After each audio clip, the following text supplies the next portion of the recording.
दोस्तों आज हम बात करेंगे विवाह पुरस्कार योजना के बारे में। जी हाँ, कोई भी लड़का लड़की है तो इसमें वो रजिस्ट्रेशन कर सकते हैं। सरकार के द्वारा उन्हें मिलेगा 35,000 रुपये। आज मैं आपको दोस्तों दिखाने वाले हैं विकलांग विवाह योजना में रजिस्ट्रेशन कैसे करना है। जी हाँ, इसमें रजिस्ट्रेशन करके सीधे अकाउंट में 35,000 रुपये सरकार भेजेगी। जी हाँ, और आवेदन करने का तरीका बिल्कुल ऑनलाइन है, कहीं पर ऑफलाइन नहीं है। ना कहीं पर भागा दौड़ी करने की ज़रूरत है और ना कोई फीस कटेगी, फ्री आवेदन हो जाएगा। चलिए शुरू करते हैं। सबसे पहले मोबाइल का लैपटॉप का गूगल को ओपन कर लेना है और यहाँ पर दोस्तों लिखना पड़ेगा देखिए इडिस्टिक। जी हाँ, और उसके बाद देखिए नीचे इधर साइड में आपको ऑप्शन मिल जाएगा इडिस्टिक का, इसी पर आपको क्लिक करना पड़ेगा। यहाँ पर आप जैसे क्लिक करोगे तो अब आपके सामने यहाँ पे इस तरीके से वेबसाइट खुल जाएगी। अब देखिए जो ऑप्शन आ रहा है लॉगिन का, इस लॉगिन पर क्लिक करना है। अब जो यहाँ पे ऑप्शन आ रहा है इडिस्टिक लॉगिन, यहाँ पे क्लिक करना है। अब यहाँ पर आपको लॉगिन टाइप पर यहाँ पे क्लिक करना है। अब देखिए नीचे जो ऑप्शन आ रहा है CSC डिस्ट्रिक्ट यूजर, यहाँ पे क्लिक करना है। यहाँ पर आपको अपना यूजर नेम देना पड़ेगा, नीचे यहाँ पे पासवर्ड देना पड़ेगा और उसके बाद देखिए जो कैप्चा आ रहा है इस कैप्चे को इस वाले बॉक्स में देना पड़ेगा। फिर यहाँ पर लॉगिन पे क्लिक करना पड़ेगा। अगर आपके पास यूजर आईडी पासवर्ड होगा तभी लॉगिन कर पाओगे, अगर यूजर आईडी पासवर्ड नहीं है फिर कैसे रजिस्ट्रेशन आप कर पाओगे वो भी हम अभी आगे बताऊँगा। अब आपके सामने इस तरीके से देखिए वेबसाइट खुल जाएगी। नीचे के लिए थोड़ा दोस्तों स्क्रॉल करोगे तो यहाँ पर आपको आना पड़ेगा विकलांग एवं समाज कल्याण विभाग वाले ऑप्शन में। अब यहाँ पर आपको देखिए ऊपर ऑप्शन मिलेगा विकलांग के विवाह पुरस्कार लिए आवेदन, जो देखिए ऑप्शन आ रहा है इसी पर क्लिक करना है। यहाँ पे जैसे दोस्तों आप क्लिक करोगे तो यहाँ पर पूरा फॉर्म खुल जाएगा, इसी फॉर्म को भरना पड़ेगा। सरकार आपको 35,000 पैसा भेज देगी, यानी 35,000 रुपये भेज देगी। कितने दिन के अंदर मिल जाएगा मैं ये भी अभी बताऊँगा।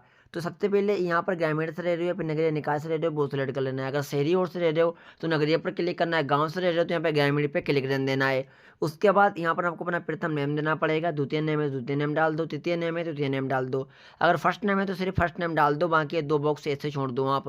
फिर नीचे आ जाना है, यहाँ पर आपको पति का वर्तमान पता देना पड़ेगा, यानी यहाँ पर आपका जिला तो आ ही जाएगा, तहसील भी आ जाएगी और ब्लॉक दोस्तों यहाँ पे आ जाएगी। और यहाँ से जो भी आपका गांव है यहाँ से आपको अपना गांव का नाम को सिलेक्ट कर लेना है। फिर ग्राम पंचायत जो भी होगी वो ग्राम पंचायत आपकी आ जाएगी, ग्राम पंचायत को सिलेक्ट कर लेना है। नीचे आ जाना है, यहाँ पर आपको पत्नी का नाम को देना पड़ेगा। जी हाँ, यानी जो भी कोई है, मतलब जैसे कोई लड़का है जो विकलांग की हम रजिस्ट्रेशन करना चाहते हैं, जिनकी शादी फिक्स हो गई है जिस लड़की के साथ, उनका यहाँ पे नाम देना पड़ेगा। पत्नी का वर्तमान पता पड़ेगा यहाँ पर, यानी जहाँ से आपकी शादी हो रही है, लड़के की मैं बात कर रहा हूँ, उनकी यहाँ पे डिटेल देनी पड़ेगी। पत्नी की वर्तमान डिटेल यहाँ पे देनी पड़ेगी जहाँ से आपकी शादी हो रही है। उसके बाद यहाँ पर आपको ब्लॉक आपकी आ जाएगी, ग्राम यहाँ से सिलेक्ट करना पड़ेगा। जो भी आपका गाँव है गाँव को यहाँ से सिलेक्ट कर लो। फिर यहाँ से ग्राम पंचायत को यहाँ से आप सिलेक्ट कर लो। फिर नीचे स्क्रॉल करना पड़ेगा, यहाँ पे पति के विवाह के पहले का पता यहाँ पे देना पड़ेगा, यानी पति के विवाह का पहले का पता यहाँ पे डाल दीजिए और पत्नी के विवाह के पहले का पता यहाँ पे डाल दीजिए, यानी पहले का पता, विवाह से पहले का पता डाल दो यहाँ पर। उसके बाद पति की राष्ट्रीय जाति क्या है यहाँ पे क्लिक करना है। जो भी जाति है यहाँ से, जितनी पिछले से, अनुसूचित से या फिर अनुसूचित जनजाति से, यहाँ पे सिलेक्ट कर लो। उसके बाद में पत्नी की राष्ट्रीय जाति उपजाति यहाँ पे क्लिक करो और यहाँ पर ये भी सिलेक्ट कर लो। उसके बाद यहाँ पर आपको पति का धर्म, इस पर क्लिक करना है। जो भी धर्म है यहाँ से धर्म को सिलेक्ट कर लो। उसके बाद यहाँ पे पत्नी का धर्म क्या है यहाँ पर आप सिलेक्ट कर लो और उसके बाद नीचे यहाँ पर आ जाना है। पति का विवाह का समय की आयु क्या है वो यहाँ पे देनी पड़ेगी, वर्ष देना पड़ेगा, फिर महीना है वो देना पड़ेगा। पत्नी की विवाह की आयु क्या है वो यहाँ पे आपको वर्ष माह देना पड़ेगा। अब नीचे आ जाना, यहाँ पे लिखा है क्या विवाह पंजीकृत हुआ है, अगर हुआ है तो हाँ करो, यहाँ पे नहीं पे क्लिक करो। उसके बाद यहाँ पे लिखा है क्या विवाह धार्मिक रीति से संपन्न से हुआ है तो हाँ करो, यहाँ पे नहीं पे क्लिक करो। उसके बाद यहाँ पे लिखा है विवाह की वैधता को प्रमाण पत्र करने के लिए अन्य साक्ष्य यहाँ पे आपको देना पड़ेगा। 2 जिम्मेदार व्यक्ति का नाम देना पड़ेगा, यानी 2 इसमें गवाह लगते हैं, जिम्मेदार व्यक्ति लगते हैं, उनका नाम यहाँ पे डाल दीजिए जो भी हैं, जिनको भी बनाना चाहो। पद की व्यवस्था यहाँ पे क्या है वो यहाँ पे सिलेक्ट कर लो, नौकरी, मजदूरी, व्यापार, बेरोजगार, A to Z या फिर अन्य यहाँ पे सिलेक्ट कर लो।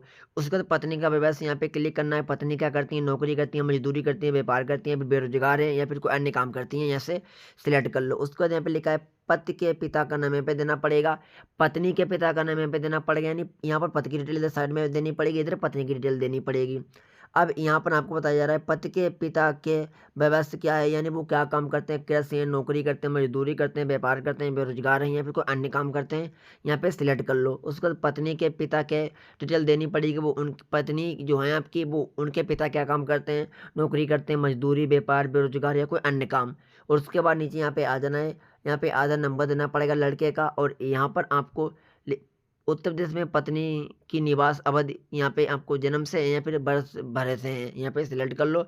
आवेदन शुल्क का भुगतान कर दिया, यहाँ पे ये नहीं रहने देना है।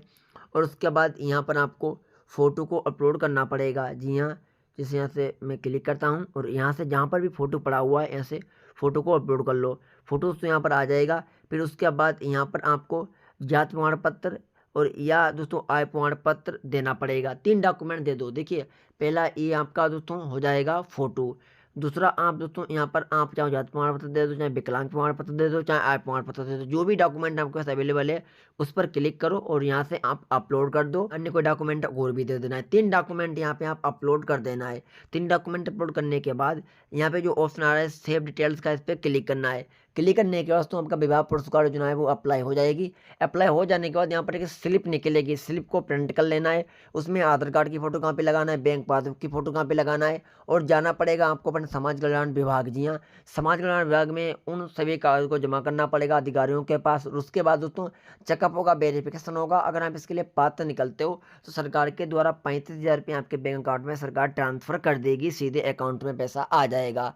यहाँ तो आपको अच्छे से समझ में आ गया होगा। इस 2025 में जो भी लोग विकलांग हैं, जिनकी शादी फिक्स हो चुकी है, अभी शादी हो चुकी है, तो वो इस योजना में रजिस्ट्रेशन करके 35,000 रुपये का पुरस्कार ले सकते हैं, जिससे छोटा मोटा काम आपका हो जाएगा। तो आपको अप्लाई करने का तरीका समझ गए होंगे।